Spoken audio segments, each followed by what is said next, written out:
ছাত্র অধিকার পরিষদ চট্টগ্রাম মহানগরের পক্ষ থেকে শুভেচ্ছা ও অভিনন্দন।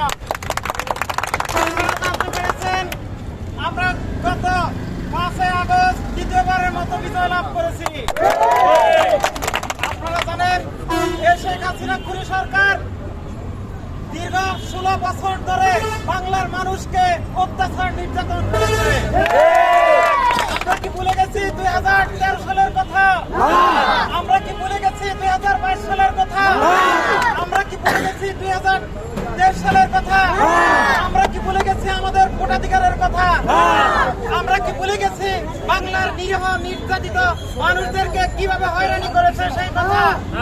আজকে আপনারা দেখেছেন সবাই কিন্তু দেশ ছেড়ে পালিয়েছে। তাদের বিচার করে আমরা নিশ্চিত করব। এবং আমরা একটি কথা বলে দিতে চাই, আমরা বিজয় লাভ করেছি এবং স্বাধীনতা লাভ করেছি। এই স্বাধীনতা রক্ষা করতে আমাদের সবাইকে এগিয়ে আসতে হবে। এই বলে আমি আমার সংক্ষিপ্ত বক্তব্য এখানে শেষ করছি।